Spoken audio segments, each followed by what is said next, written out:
నమస్కారం దూరదర్శన్ వార్తలకు స్వాగతం నేను కీర్తి ముందుగా ముఖ్యాంశాలు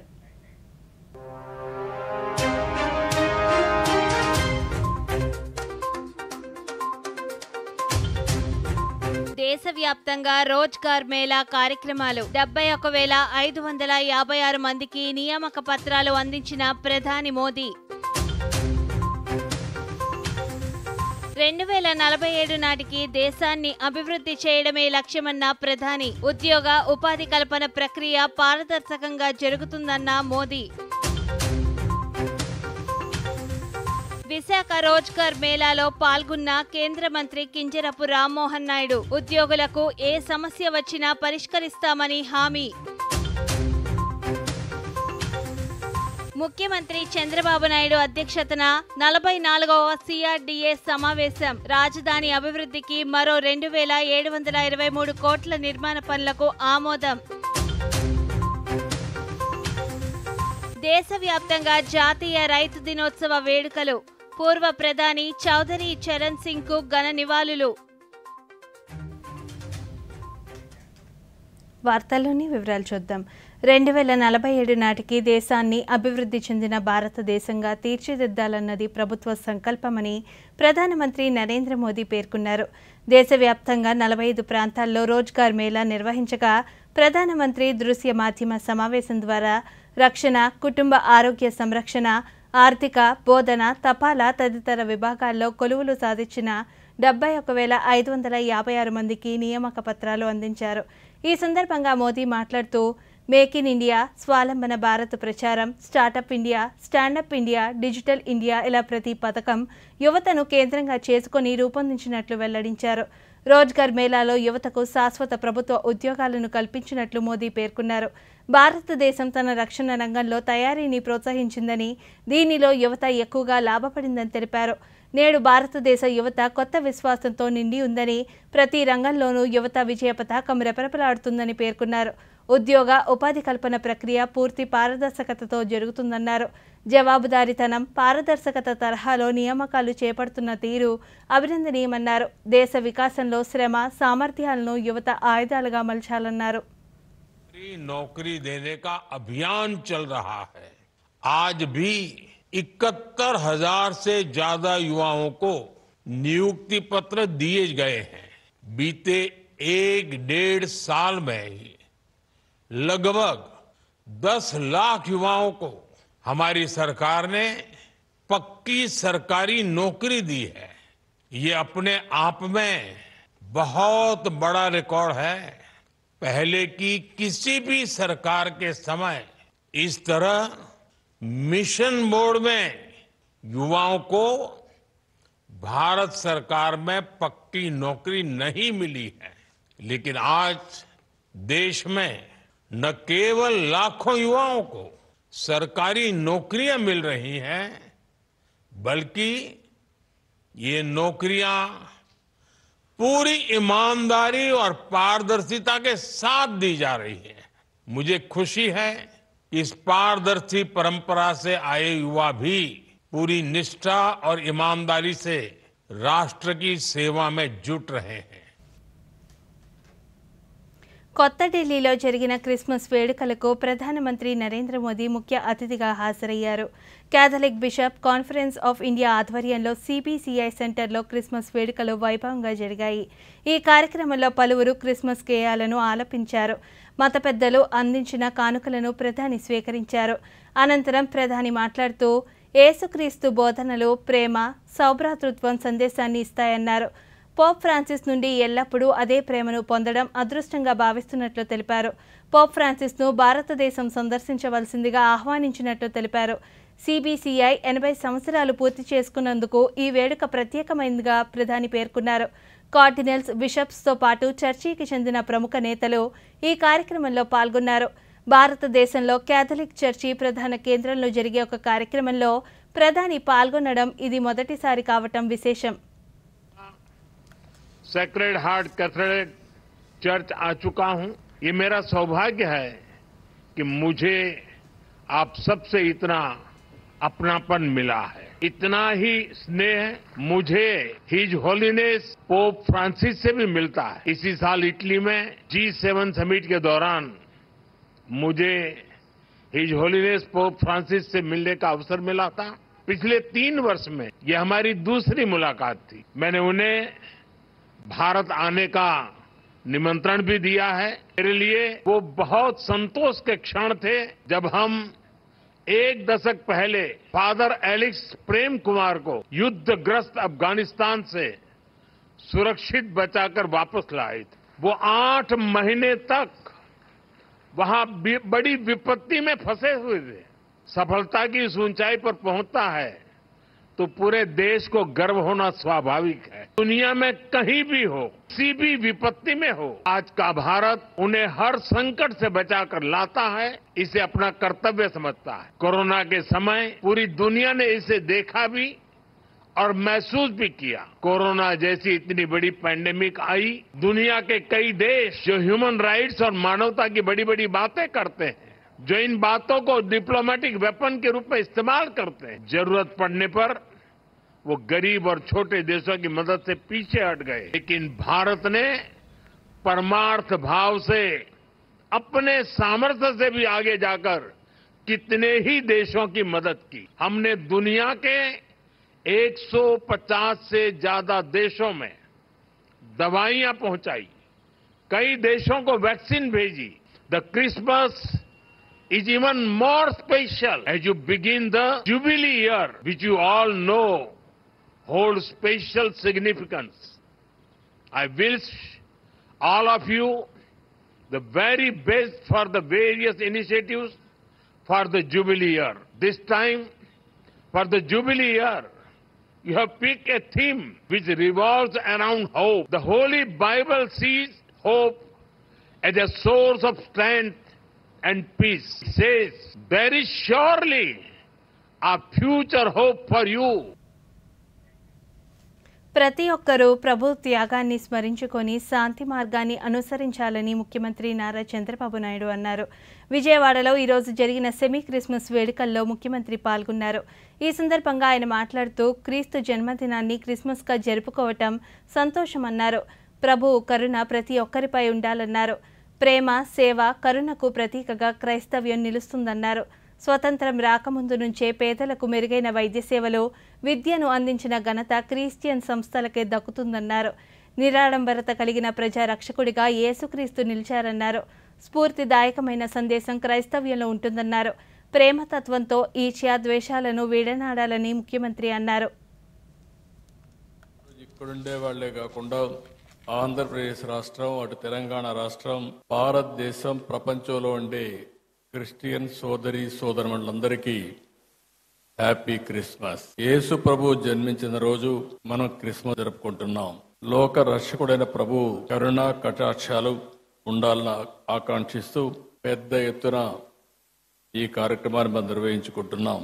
ప్రేమ, కరుణ, సేవకు ప్రతీక క్రిస్టియానిటీ. ఎన్నో సందర్భాల్లో చెప్పాను, ఎక్కడైనా ఒక మంచి హాస్పిటల్లో మెరుగైన సేవలు అందిస్తున్నారంటే ఇప్పుడు కాదు, స్వతంత్రం రాకమునప్పటి నుంచి కూడా ఒక మంచి కాలేజీ పెట్టి పేద పిల్లలకు మంచి చదువు ఇప్పించారంటే ఇది క్రిస్టియన్ ఇన్స్టిట్యూషన్స్ పెద్ద ఎత్తున చేశారు. దీనికి స్ఫూర్తి ఇచ్చింది కూడా యేసు ప్రభు ఇచ్చారు. పశువుల పాకలో పుట్టి గొర్రెల కాపరిగా పెరిగి నిరాడంబర చాటుకున్న ప్రజారక్షకుడు యేసు. నమ్మిన వారి కోసం బలిదానానికి సైతం వెనుకాడని క్రీస్తు గొప్పతనం ప్రతి ఒక్కరు కూడా ఉత్తేజాన్ని తీసుకోవాల్సిన అవసరం ఉంది. మనం అందరం ప్రభు త్యాగాన్ని స్మరించుకోవాలి, శాంతి మార్గాన్ని అనుసరించాలి, అబద్ధం, లంచం వంటి పాపాలకు దూరంగా ఉండాలి. రోజు రోజుకు విలువలు పడిపోయే ఈ సమయంలో కనీసం మనం చూస్తే డిసెంబర్ నుంచి జనవరి అంతవరకు కూడా, ఫస్ట్ వీక్ అంతవరకు కూడా ప్రపంచమంతా పెద్ద ఎత్తున జరుపుకునే ఏకైక పండుగ ఈ క్రిస్మస్ అని చెప్పి కూడా నేను మీకు తెలియజేస్తాను. ఇప్పుడు కూడా నేను ఒకటే ఆలోచిస్తాను, ఒకసారి అయితే సమైక్య ఆంధ్రప్రదేశ్ లో చర్చి పైన దాడులు జరిగితే స్వయంగా నేనే వచ్చి ఇన్వెస్టిగేషన్ చేసి మళ్లీ అలాంటి సంఘటనలు జరగకుండా పూర్తిగా కంట్రోల్ చేసింది తెలుగుదేశం ప్రభుత్వం అని చెప్పి గుర్తు చేస్తాను. విశాఖలో జరిగిన రోజ్గార్ మేళాలో కేంద్ర పౌర విమానయాన శాఖ మంత్రి కింజరాపు రామ్మోహన్ నాయుడు పాల్గొన్నారు. కేంద్ర ప్రభుత్వ శాఖల్లో నూతనంగా ఉద్యోగాలు పొందిన అభ్యర్థులకు స్థానిక పార్లమెంట్ సభ్యులు ఎం శ్రీ భరత్, శాసనసభ్యులు విష్ణుకుమార్ రాజుతో కలిసి కేంద్ర మంత్రి ప్రభుత్వ సేవలకు ఎంపికైన 664 మంది అభ్యర్థులకు నియామక పత్రాలు అందజేశారు. ఈ సందర్భంగా కేంద్ర మంత్రి మాట్లాడుతూ కొత్తగా నియమితులైన వారందరికీ అభినందనలు తెలిపారు. నిరంతర కృషితో దేశం గర్వించేలా ఉన్నత శిఖరాలు అధిరోహించాలని ఆకాంక్షించారు. దేశ రక్షణకు సంబంధించిన వివిధ విభాగాల్లో శ్రీకాకుళం జిల్లా వాసులు అధికంగా ఉండడం ఆనందంగా ఉందన్నారు. ఉద్యోగులకు ఏ సమస్య వచ్చినా పరిష్కరించడానికి సిద్ధంగా ఉంటామని హామీ ఇచ్చారు. నరేంద్ర మోదీ గారు దేశానికి యువత తాలూకా ఎనర్జీ అవసరం అనే ఆలోచనతో ఒక మంచి పద్ధతిలో ఈ యొక్క కొత్త అపాయింట్మెంట్స్ అన్నీ కూడా నేరుగా మీ చేతులకు అందించే కార్యక్రమం ఇది నిత్యం జరుగుతూ ఉంటుంది. గత 13 సార్లు ఇలాంటి కార్యక్రమం రోజ్గార్ మేళా జరిగింది. ఈ 13 సార్లు 7,79,000 మందికి మీలాంటి యువతకి ప్రధానమంత్రి గారు సరికొత్త అపాయింట్మెంట్స్ ఇస్తూ ఈరోజు జరుగుతున్నటువంటి కార్యక్రమంలో దేశం మొత్తం మీద 71,000 మందికి ఏ దేశంలో కూడా ఒక ప్రభుత్వం ఇలాంటి కార్యక్రమం పెట్టి ఎక్కడా చేయని విధంగా మన భారతదేశంలో మన భారతీయులు, భారత యువతీ యువకుల కోసం ఇటువంటి కార్యక్రమం చేస్తున్నటువంటి ప్రధానమంత్రి గారికి ఈ వేదిక ద్వారా మరొక్కసారి నా తాలూకా మనస్ఫూర్తిగా అభినందనలు ఈ సందర్భంగా తెలియజేసుకుంటున్నాను. మీ అందరికీ కూడా సిస్టమ్ మీద గౌరవం ఉండాలి, ప్రభుత్వం మీద గౌరవం ఉండాలి, నాయకత్వం మీద గౌరవం ఉండాలనే ఆలోచనతోనే ఒక ట్రాన్స్పరెంట్ పద్ధతిలో ఈ యొక్క కార్యక్రమాన్ని రూపకల్పన చేయడం జరిగింది. గతంలో కూడా మేము చూసాం, ఎవరైతే ఈ కార్యక్రమం ద్వారా అపాయింట్మెంట్ ఆర్డర్స్ అభ్యర్థుల ప్రతిభ ఆధారంగా ఉద్యోగాలు కల్పిస్తున్నామని కేంద్ర బొగ్గు గనుల శాఖ మంత్రి జి కిషన్ రెడ్డి పేర్కొన్నారు. చాంద్రయానగుట్టలోని సిఆర్పీఎఫ్ గ్రూప్ సెంటర్లో ఈరోజు నిర్వహించిన రోజ్గార్ మేళా కార్యక్రమాన్ని మంత్రి ప్రారంభించారు.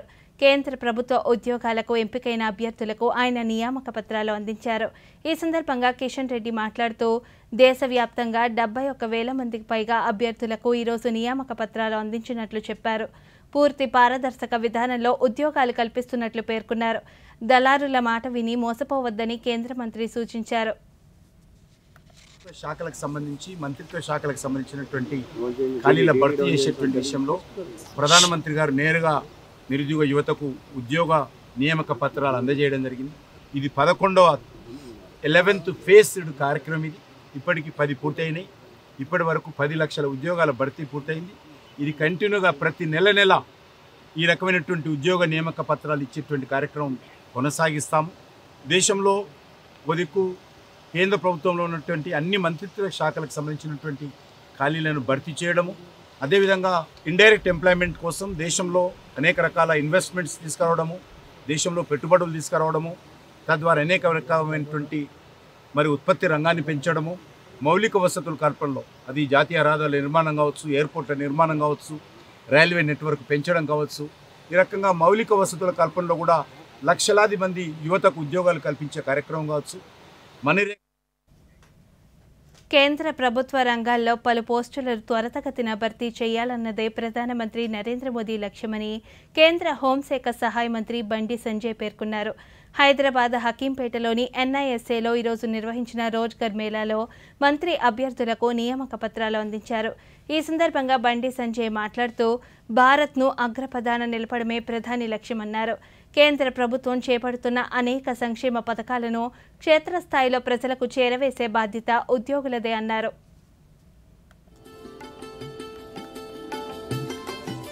ఇవాళ దేశవ్యాప్తంగా ఇవాళ 45 ప్లేస్లలో ఈరోజు రోజ్గార్ మేళా ఇవాళ దాదాపు 71,000 మందికి ఈరోజు ఉద్యోగాలు ఇస్తున్నాం. మనం డైరెక్ట్ ఆర్డర్స్ ఇస్తున్నాం.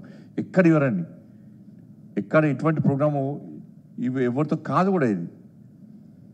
కాబట్టి ఇంత మంచి కార్యక్రమాన్ని మనం నిర్వహించుకుంటున్నాం. కాబట్టి కేవలం మీకు ఉద్యోగాలు ఇవ్వడమే కాదు, ఈ దేశంలో పేద ప్రజలను కాపాడని చెప్పి ఆలోచనతో అనేక సంక్షేమ పథకాలు ఇస్తున్నాం. మనం అనేక అభివృద్ధి కార్యక్రమాలు చేస్తున్నాం.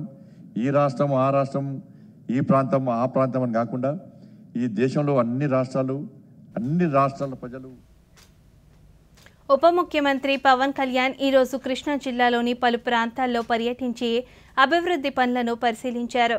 కృష్ణా జిల్లా కంకిపాడు మండలం గొడవర్రులో పర్యటించి రహదారి పనులు జరుగుతున్న ప్రాంతంలో నాణ్యతను పరిశీలించి అధికారులకు పలు సూచనలు చేశారు.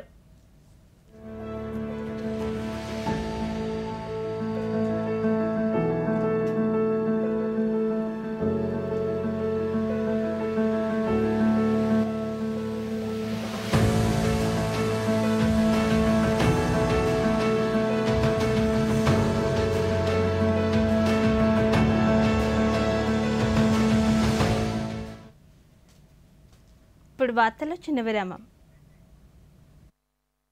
మంచి పనులకు సమయం పడుతుంది, అందంగా సింగారించాలంటే సమయం పడుతుంది, బ్యూటిఫుల్ డిజైన్ కి సమయం పడుతుంది. కానీ కేవైసీ అప్డేట్ నిమిషాల్లో. కేవైసీ అప్డేట్ మీరు ఇంటి వద్ద కూర్చుని చేయవచ్చు. Registered email, registered mobile number, online banking ద్వారా, ఆధార్, ఓటీపీ బేస్డ్ ఈ కేవైసీ ద్వారా, లేదంటే వీడియో కేవైసీ ద్వారా. అసలు చెప్పాలంటే అకౌంట్ కూడా ఇంటి వద్దే కూర్చుని తెరవచ్చు. ఆర్బీఐ అంటోంది, వీళ్ళు చెప్తారు. తెలివిగా ఆలోచించండి, అప్రమత్తంగా ఉండండి. వార్తలకు తిరిగి స్వాగతం. ముఖ్యమంత్రి నారా చంద్రబాబు నాయుడు అధ్యక్షతన ఈరోజు అమరావతిలో జరిగిన రాజధాని ప్రాంత అభివృద్ధి ప్రాధికార సంస్థ సిఆర్డీఏ 44వ సమావేశం పలు కీలక నిర్ణయాలు తీసుకుంది. ఈ నిర్ణయాలను రాష్ట్ర పురపాలక శాఖ మంత్రి పి నారాయణ మీడియాకు తెలిపారు. ఇప్పటి వరకు 45,249 కోట్ల విలువైన పనులకు ఆమోదం తెలిపిన సిఆర్డీఏ నేడు మరో 2,723 కోట్లతో నిర్మాణ పనులు చేపట్టేందుకు ఆమోదం తెలిపినట్లు వివరించారు. ఎల్పీఎస్ జోన్ 7, జోన్ 10లో మౌలిక వసతుల కల్పనకు నిర్ణయం తీసుకున్నట్లు తెలిపారు. వచ్చే జూన్ 12 నాటికి 1,18,000 టిడ్కో ఇళ్లు ప్రారంభించాలని ముఖ్యమంత్రి నిర్ణయించినట్లు తెలిపారు. యాక్సెప్ట్ చేసింది. సో మొత్తం ఇంతవరకు 47,288 కోట్ల రూపాయలకి అథారిటీ ఇంతవరకు యాక్చువల్గా రోడ్లు కావచ్చు, డ్రైన్స్ కావచ్చు, డ్రింకింగ్ వాటర్ కావచ్చు, సివరేజ్ యూజ్డ్ వాటర్ కావచ్చు, లేదా అధికారులకు 3,600 బిల్డింగ్స్ కావచ్చు, లేదా 5 ఐకానిక్ టవర్స్ కావచ్చు, 250 మీటర్లు ఎత్తుండే అసెంబ్లీ భవనం కావచ్చు, లేదా హైకోర్టు భవనం కావచ్చు, ఇవన్నీ కూడా వీటన్నిటికి సంబంధించి ఇంతవరకు 47,288 కోట్లకి ఈరోజు యాక్చువల్గా యాక్సెప్ట్ చేయడం జరిగింది. మిగిలినవి కూడా ఈ నెలాఖరా కొన్ని నెక్స్ట్ మంత్లో బ్యాలెన్స్ కంప్లీట్ చేసి వర్క్స్ అన్ని ఐకప్ చేయడం జరుగుతుంది. టెండర్లు కూడా 1 by 1 నెక్స్ట్ మంత్ 15వ తేదీ లోపల అన్నిటికి సంబంధించి టెండర్లు కూడా పిలిచే విధంగా ప్లాన్ చేయడం జరిగింది. ఏదైతే 2014-19లో పేదలు నిరుపేదలకు ఒక మంచి ఇల్లు కట్టాలని ఆ రోజు ముఖ్యమంత్రి గారు చెప్పింది ఏంటంటే, ప్రతి మహిళ తన భర్తతో పిల్లలతో ఆనందంగా ఉండి కట్టమని చెప్పారు నాకు. దానికి అనేక దేశ విదేశాల్లో కూడా స్టడీ చేశాం. కేంద్ర ప్రభుత్వం దగ్గర 7,01,480 ఇళ్ళు, 3,13,832 ఇళ్ళు స్టార్ట్ అయిపోయినాయి అప్పటికే. అంటే 3,90,000 కేంద్ర ప్రభుత్వం రాష్ట్ర ప్రభుత్వం కలిసి ఇచ్చేటట్టుగా ఆ రోజు డిసైడ్ చేశాం. అందులో 1,90,000 కేంద్ర ప్రభుత్వం, మిగిలింది రాష్ట్ర ప్రభుత్వం. ఈరోజు ముఖ్యమంత్రి గారు ఆ 102 కోట్లు కట్టేదానికి ప్రేమ త్యాగాల ప్రతీక క్రిస్మస్ అని రాష్ట్ర వ్యవసాయ శాఖ మంత్రి కింజరాపు అచ్చెన్నాయుడు అన్నారు. శ్రీకాకుళం అంబేద్కర్ ఆడిటోరియంలో ఈరోజు జిల్లా యంత్రాంగం ఏర్పాటు చేసిన ప్రత్యేక కార్యక్రమంలో ఆయన ముఖ్య అతిథిగా పాల్గొన్నారు. ఈ సందర్భంగా మంత్రి మాట్లాడుతూ కుల మత ప్రాంతాలకు అతీతంగా అందరూ కలిసికట్టుగా జరుపుకునే పండుగ క్రిస్మస్ అన్నారు. శాంతి ప్రేమ సందేశం క్రీస్తు అభిమతమని తెలిపారు. కూటమి ప్రభుత్వం క్రిస్టియన్ల సంక్షేమానికి కృషి చేస్తుందని, పాస్టర్స్ గౌరవ వేతనం పెంచేందుకు చర్యలు తీసుకుంటున్నట్లుగా మంత్రి వివరించారు. జిల్లాలోని ప్రార్థనా మందిరాల్లో భక్తులకు కావలసిన మౌలిక వసతులు కల్పిస్తామని హామీ ఇచ్చారు. కన్వెన్షన్ హాల్లో బ్రహ్మాండంగా జరుపుతున్నారు. ఓకే, నాకు వెంకటేశ్వర స్వామి మీద ఉండొచ్చు, ఇంకొకరికి మీద ఉండొచ్చు, మళ్ళీ మనకి యేసు ప్రభు మీద ఉండొచ్చు. తప్పు పట్టక్కర్లేదు. ఎవరు నమ్మిన దేవుడిని వాళ్ళు కొలుసుకోవడం అనేది అదొక నమ్మకం. కానీ అందరినీ సామరస్యంగా తీసుకెళ్లవలసినటువంటి బాధ్యత ప్రభుత్వాలపై ఉంటుంది. ఆ బాధ్యతని ఈ ప్రభుత్వం తూచా తప్పకుండా అమలు చేస్తుందని చెప్పి స్పష్టంగా మాట్లాడు. ఆ రోజు అంగరంగ వైభవంగా 5 సంవత్సరాలు నేను అటెండ్ అవ్వకుండా ఏ ప్రోగ్రాం లేదు. సంవత్సరానికి దీటుగా హైటీ కార్యక్రమం చేసేవాళ్ళు. 1,50,000 బడ్జెట్ కూడా కేటాయించేవాళ్ళు. ఈ రోజు 5 సంవత్సరాల్లో ఏం జరిగిందో దాని గురించి మనం ఆలోచించవలసిన అవసరం లేదు, చర్చించుకోవాల్సినటువంటి అవసరం లేదు. ఆ రోజు ఎన్నో వినూత్న పథకాలు దేశంలో ప్రపంచంలో వివిధ మతాలు ఉన్నాయి, వివిధ కులాలు ఉన్నాయి, వివిధ ప్రాంతాలు ఉన్నాయి, వివిధ మనోభావాలు ఉన్నాయి. ఎవరికి ఎన్ని మనోభావాలున్నా సరే మనందరి బాధ్యత మత సామరస్యాన్ని కాపాడవలసినటువంటి బాధ్యత ప్రతి ఒక్కరిలో ఉంది. ఒక్కొక్కరికి ఒక్కొక్క మతం మీద ఒక్కొక్క దేవుడి మీద నమ్మకం ఉంటుంది. కానీ ఎవరు నమ్ముకున్న వాళ్ళని వాళ్ళని గౌరవించాలి తప్ప ఏ ఒక్కరిని మనం కించపరచకుండా సమాజాన్ని ముందుకు తీసుకెళ్ళినప్పుడే అందరికీ మంచి జరుగుతుందని నమ్ముతున్నటువంటి వ్యక్తి. దానికి నేను గర్వంగా చెప్పగలిగాను. ప్రయాణికులను సురక్షితంగా గమ్యస్థానం చేర్చడమే ఆర్టీసీ ముఖ్య ఉద్దేశమని రాష్ట్ర రవాణా, యువజన, క్రీడా శాఖ మంత్రి మండిపల్లి రాంప్రసాద్ రెడ్డి అన్నారు. కడప జిల్లా రాయచోటిలో ఈరోజు 8 నూతన ఆర్టీసీ బస్సులను మంత్రి జెండా ఊపి ప్రారంభించారు. ఈ సందర్భంగా మంత్రి మాట్లాడుతూ రాబోయే రోజుల్లో ప్రయాణికుల సౌకర్యార్థం మరిన్ని నూతన బస్సులు ప్రారంభించడం జరుగుతుందన్నారు. ముఖ్యమంత్రి చంద్రబాబు నాయుడు ఆధ్వర్యంలో ఏపీఎస్ఆర్టీసీని బలోపేతం చేసి ఆర్టీసీ అభివృద్ధికి కృషి చేస్తామన్నారు. ఆర్టీసీ 5 బస్సులు ప్రారంభించడం జరిగింది. ముఖ్యంగా ఈ ప్రభుత్వం వచ్చిన తర్వాత ప్రతి ఒక్క రోజు ప్రజలను దృష్టిలో పెట్టుకొని ఏపీఎస్ఆర్టీసీ తరఫున 175 నియోజకవర్గాలలో ఎక్కడో ఒక దగ్గర కొత్త ఆర్టీసీ బస్సులను ప్రవేశపెట్టడం జరుగుతూ ఉంది. గౌరవ ముఖ్యమంత్రి చంద్రబాబు నాయుడు గారు ఆదేశాల మేరకు ఏపీఎస్ఆర్టీసీని బలోపేతం చేసే విధంగా ఈరోజు కార్యాచరణ జరుగుతూ ఉంది. రాబోయే కాలంలో కూడా ఈ రాష్ట్రంలో 2000 ఈవీ బస్సులను తీసుకొని వస్తున్నాం. ప్రయాణికులందరికీ సేవ చేసే మార్గంలో మా ఎలక్షన్ హామీ ఏదైతే ఉందో మహిళలకు ఫ్రీ బస్ సౌకర్యం కల్పిస్తామన్నామో దాని మీద ఒక అధ్యయన కమిటీ కూడా వేయడం జరిగింది. చిత్తశుద్ధితో ఏవైతే హామీలు చెప్పామో తూచా తప్పకుండా ఈ ప్రభుత్వం ఈ రాష్ట్ర ప్రజలకు అందించేదానికి ప్రయత్నం చేస్తూ ఉంది. గత 5 సంవత్సరాలు ఏపీఎస్ఆర్టీసీ గడ్డుకాలాలు ప్రయాణికులకు ఏ విధమైన భరోసా లేకుండా 5 సంవత్సరాలు నెట్టుకొని వస్తే కొత్త ఏర్పాటై 6 నెలలైంది. మొట్టమొదటిగానే 6 నెలల్లోనే ఏదైతే నైట్ అలవెన్స్ ఉంటుందో దాని జీవోపై సంతకం పెట్టి గత 4 రోజుల ముందే జీవో రిలీజ్ చేశాము. ఏపీఎస్ఆర్టీసీ అనేది ప్రజల కోసం పనిచేస్తున్న సంస్థ. హామీలు ఇచ్చాము ఏపీఎస్ఆర్టీసీ కార్మికులకు. అవన్నీ ఇచ్చా తప్పకుండా రాబోయే కాలంలో వాళ్ళకు అందించే విధంగా చర్యలు తీసుకోవడం జరుగుతుంది. పాత బస్సులు ఏవైతే ఉన్నాయో ఈ రాష్ట్రంలో ఏపీఎస్ఆర్టీసీ కింద అతి త్వరలోనే దాని స్థానాల్లో కొత్త బస్సులు ప్రవేశపెట్టేదానికి కూడా కార్యాచరణ జరుగుతుంది. సుపరిపాలన వారోత్సవాల్లో భాగంగా అధికారులు ప్రజా సమస్యల పరిష్కారంపై ప్రత్యేక దృష్టి కేంద్రీకరించాలని ఏలూరు జిల్లా కలెక్టర్ కె వెట్రిసెల్వి ఆదేశించారు. ఏలూరు కలెక్టరేట్లో ఈరోజు నిర్వహించిన ప్రజా సమస్యల పరిష్కార వ్యవస్థ కార్యక్రమంలో జిల్లాలోని వివిధ ప్రాంతాలకు చెందిన ప్రజల నుండి వినతులు స్వీకరించారు. ఈ సందర్భంగా ఆమె మాట్లాడుతూ ఏ ఒక్క ఫిర్యాదు రీఓపెన్ కాకుండా పరిష్కారం చూపాలన్నారు. ప్రభుత్వం ప్రజా సమస్యల పరిష్కారానికి ప్రాధాన్యత ఇస్తుందని, ఈ మేరకు అధికారులు పనిచేయాలన్నారు. గత వారం ముఖ్యమంత్రి పర్యటన నేపథ్యంలో ప్రజా ఫిర్యాదుల కార్యక్రమాన్ని రద్దు చేసినందున ఈ వారం కలెక్టరేట్లో ఫిర్యాదులు ఇవ్వటానికి ప్రజలు భారీగా తరలివచ్చినట్లు తెలిపారు. ప్రధానంగా విభిన్న ప్రతిభావంతులు సదరం సర్టిఫికేట్ల కోసం, కొత్త పెన్షన్ల కోసం అర్జీలు వచ్చినట్లుగా ఆమె పేర్కొన్నారు.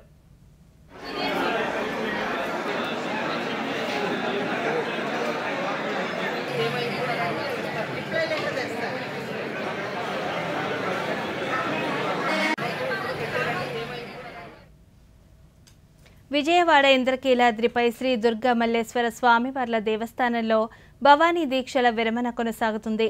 ఈ ఉదయం నుంచే వేలాదిగా తరలివస్తున్న భవానీలతో ఆలయ పరిసరాలు అరుణ వర్ణంతో శోభిల్లుతున్నాయి. గిరి ప్రదక్షిణ అనంతరం నేటి టెంకాయలను సమర్పించి భవానీలు దీక్షలను విరమిస్తున్నారు. ఈ నెల 25 వరకు జరిగే దీక్షల విరమణకు తరలివచ్చే భవానీలకు ఎలాంటి ఇబ్బంది తలెత్తకుండా అన్ని ఏర్పాట్లు చేసినట్లు అధికారులు తెలిపారు.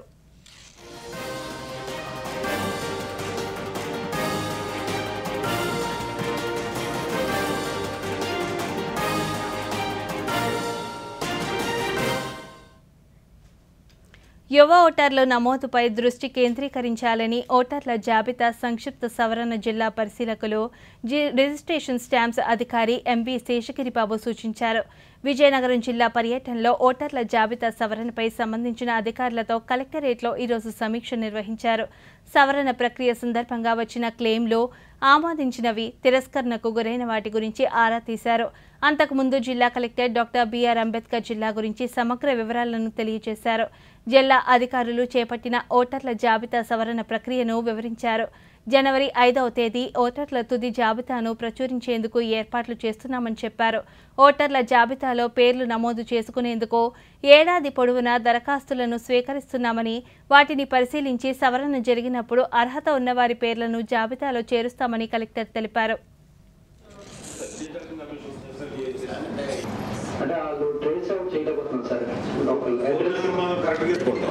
ఎప్పుడు లిస్ట్ ఇంక్లూడ్ చేయమంటే అప్పుడు చేస్తాం సార్.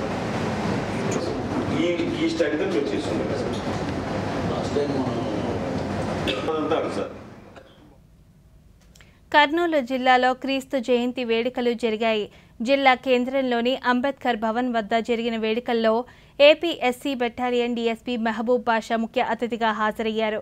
ఈ సందర్భంగా ఆయన మాట్లాడుతూ మత సామరస్యంగా ప్రతి సంవత్సరం క్రిస్మస్ వేడుకలు జరుపుకోవటం సంతోషదాయకమన్నారు. ప్రభు ఆజ్ఞలను ప్రతి ఒక్కరూ అనుసరించాలన్నారు. జాతీయ ఎస్సీ ఎస్టీ ఐక్య సమితి అధ్యక్షులు రెడ్డిపోగు రాజ్ కుమార్ మాట్లాడుతూ క్రిస్మస్ వేడుకలకై అంబేద్కర్ భవన్ వద్ద స్థలం కేటాయించినందుకు అధికారులకు కృతజ్ఞతలు తెలిపారు.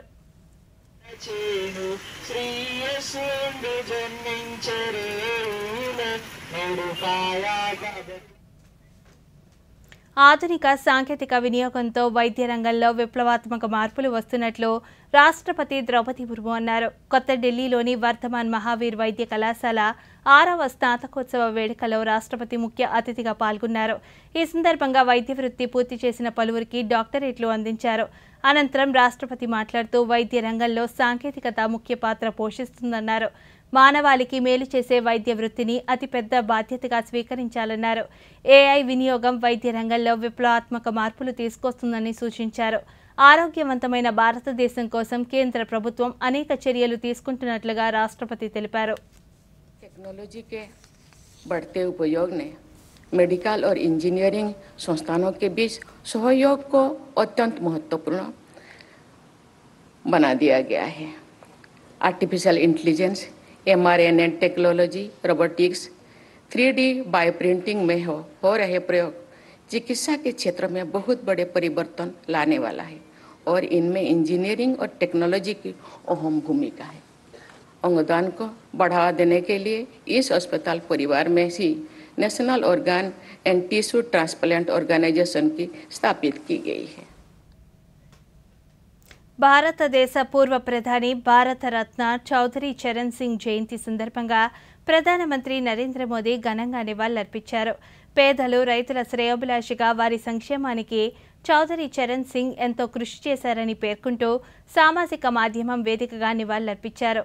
దేశం పట్ల ఆయనకున్న అంకితభావం, సేవా స్ఫూర్తి ప్రతి ఒక్కరికి స్ఫూర్తినిస్తూనే ఉంటుందని పేర్కొంటూ చరణ్ సింగ్ దేశానికి చేసిన కృషిని స్మరిస్తూ ఓ వీడియోను పొందుపరిచారు. चौधरी साहब ने अपना जीवन किसानों की समृद्धि के लिए समर्पित किया. चौधरी साहब ने छोटे किसानों के लिए जो किया वो पूरा देश कभी नहीं भूल सकता. अभी कुछ दिन पहले हमारी सरकार को किसानों के मसीहा चौधरी चरण सिंह जी को भारत रत्न देने का सौभाग्य मिला. उत्तर प्रदेश की धरती के बेटे चौधरी साहब का सम्मान करना देश के करोड़ों मजदूर, देश के करोड़ों किसानों का सम्मान. आज चौधरी साहब से प्रेरणा लेकर हम देश के किसानों को निरंतर सशक्त कर रहे हैं. జాతీయ రైతు దినోత్సవాన్ని పురస్కరించుకొని ఆంధ్రప్రదేశ్ గవర్నర్ ఎస్ అబ్దుల్ నజీర్ రైతులకు శుభాకాంక్షలు తెలిపారు. రైతులు మన దేశానికి వెన్నుముకని, ఆహార భద్రతకు పునాదని సామాజిక మాధ్యమం వేదికగా పేర్కొన్నారు. భూ నిర్వాహకులు రైతులేనని, వ్యవసాయ ఆవిష్కరణలకు వారు చోదకులని గవర్నర్ పేర్కొన్నారు.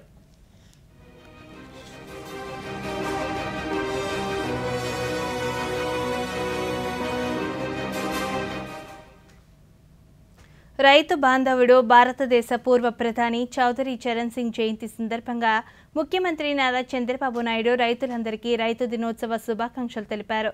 అన్నదాత బాగుంటేనే రాష్ట్రం బాగుంటుందని బలంగా నమ్మే ప్రభుత్వమని, అందుకే రైతు కుటుంబాల్లో వెలుగులు నింపే విధంగా నిరంతరం కృషి చేస్తున్నామని సామాజిక మాధ్యమం ఎక్స్ వేదికగా పేర్కొన్నారు. కూటమి ప్రభుత్వం అధికారంలోకి రాగానే గత ప్రభుత్వం రైతులకు బకాయి పెట్టిన 1674 కోట్ల రూపాయల ధాన్యం కొనుగోలు నగదును చెల్లించామని తెలిపారు. 90% సబ్సిడీతో బిందు సేద్యాన్ని పునరుద్ధరించినట్లు తెలిపారు. 2027 డిసెంబర్ కల్లా పోలవరం పూర్తి చేయడమే కాకుండా నదుల అనుసంధాన స్వప్నాన్ని సాకారం చేసేందుకు శక్తి మేర పనిచేస్తున్నామని ముఖ్యమంత్రి పేర్కొన్నారు. ఈ వార్తలు ఇంతతో సమాప్తం. నమస్కారం.